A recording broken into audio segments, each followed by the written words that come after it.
kita bersatu di dalam doa. Kami mengucap syukur Tuhan dan berterima kasih atas berkat yang daripada-Mu kepada kami. Engkau terus menyertai kami dan memberikan kami nafas kehidupan pada saat ini. Tuhan, kami telah bangun dari tidur kami. Berkatilah kami ya Tuhan untuk dapat melakukan berbagai aktivitas kami dimulai dari pagi hari ini hingga pada akhir hari nanti, untuk dapat melakukan berbagai aktivitas dengan baik sesuai dengan apa yang telah kami rencanakan dan juga apa yang Engkau kehendaki. Tuhan, sebentar kami juga akan mendengarkan firman-Mu.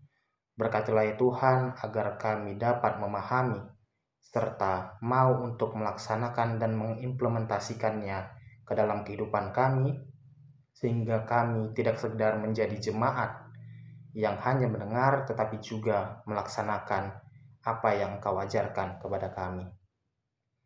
Inilah doa dan permohonan kami ya Tuhan, kami serahkan seluruhnya kepadamu. Di dalam nama Tuhan Yesus Kristus, kami berdoa dan mengucap syukur kepadamu. Amin. Amanginang, naposo bulung dan juga sekolah minggu, nats yang menjadi firman Tuhan kepada kita pada hari ini diambil dari Hagai 2 ayat 7 di dalam Bible berbahasa Batak, dan juga Hagai 2 ayat 8 di dalam Alkitab terjemahan baru. Di dalam bahasa Batak dikatakan demikian. Huturokku madohot saluhut akka bangso parbegu. Jadi Roma hasudungan ni rohani salun angka bakso parbegu.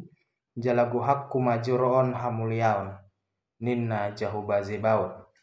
Dan dalam bahasa Indonesia dikatakan demikian.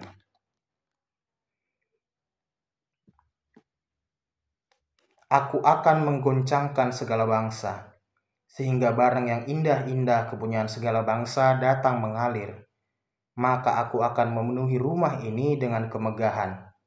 Firman Tuhan semesta alam. Demikian firman Tuhan. Amanginang naposo bulung dan juga sekolah minggu.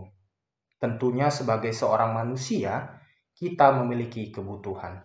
Dan kita juga bertanggung jawab untuk memenuhi berbagai kebutuhan kita. Kita juga sebagai orang tua memiliki tanggung jawab untuk memenuhi berbagai kebutuhan dalam keluarga kita. Sehingga kita akan mengupayakan, kita akan berusaha untuk mendapatkan kesuksesan agar kita dapat memenuhi berbagai kebutuhan kita dan juga keluarga kita.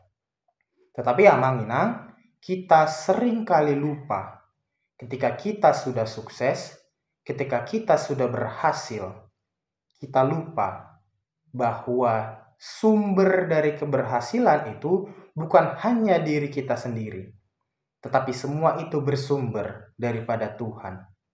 Ketika kita sukses, kita cenderung memegahkan diri kita sendiri, berfokus pada diri kita sendiri, tetapi kita lupa kepada Tuhan. Dan kita cenderung mengesampingkan Tuhan ketika kita sudah mendapatkan kesuksesan tersebut. Jadi ini juga yang ingin disampaikan oleh Tuhan Allah kepada bangsa Israel. Bangsa Israel yang pada saat itu telah menghadapi masa pembuangan. Mereka menghadapi masa kelam dan telah berhasil melewatinya. Pada saat itu mereka berusaha kembali membangun kesuksesan mereka, membangun kemuliaan mereka, sehingga mereka membangun rumah-rumah mereka dengan kemegahan, dengan sesuatu yang dipandang bernilai tinggi. Tetapi ada satu hal yang mereka lupakan, satu hal yang sangat penting, tetapi mereka lupakan, yaitu kembali membangun lagi bait suci, bait Allah yang telah hancur. Mereka fokus untuk memegahkan diri mereka, untuk dapat memegahkan kediaman mereka, tetapi mereka lupa untuk dapat memegahkan bait suci Allah, untuk dapat mendirikan kembali bait suci Allah. Padahal, seperti yang telah kita bicarakan di awal, sumber dari kesuksesan, sumber dari harta yang kita miliki, itu bersumber dari Tuhan Allah.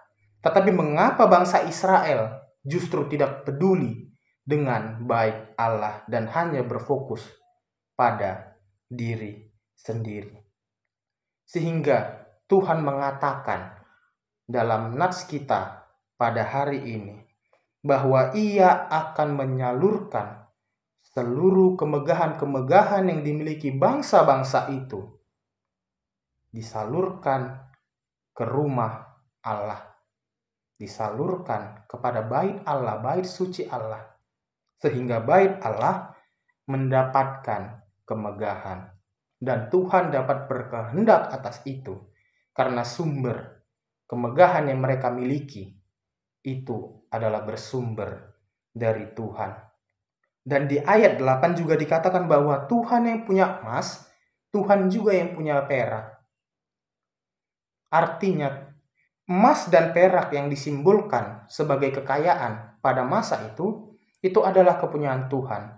Dan pada masa kini, kita dapat memahami bahwa kekayaan kita, harta yang kita miliki, itu juga bersumber dari Tuhan. Sehingga ketika kita sudah sukses, ketika kita sudah berkecukupan dan memiliki beberapa harta, maka kita tidak boleh untuk melupakan Tuhan. Amanginang naposo bulung dan juga sekolah minggu.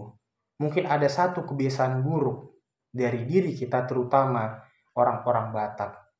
Ketika kita sudah mau pergi ke gereja, biasanya kita mampir ke warung. Dan tujuan kita mampir ke warung untuk menukarkan uang kita, agar kita mendapatkan uang pecah atau uang dengan nominal yang kecil. Ketika kita pergi ke gereja, kita membawa uang dengan nominal yang kecil. Kita sangat perhitungan untuk Allah. Kita perhitungan untuk gereja. Tetapi ketika kita sedang berbelanja ke mall, sedang berliburan ke luar negeri dan lain-lain, kita dengan rela, dengan sukacita mengeluarkan nominal uang yang sangat besar. Dan kita tidak bisa atau kita tidak merasa keberatan. Bagaimana bisa Tuhan yang merupakan sumber dari kekayaan kita, tetapi kita perhitungan kepada Tuhan dan cenderung memberikan yang terkecil dari diri kita kepada Tuhan. Dan hal inilah yang harus kita hilangkan. Kebiasaan-kebiasaan buruk ini yang harus kita jauhi dari diri kita mulai pada saat ini.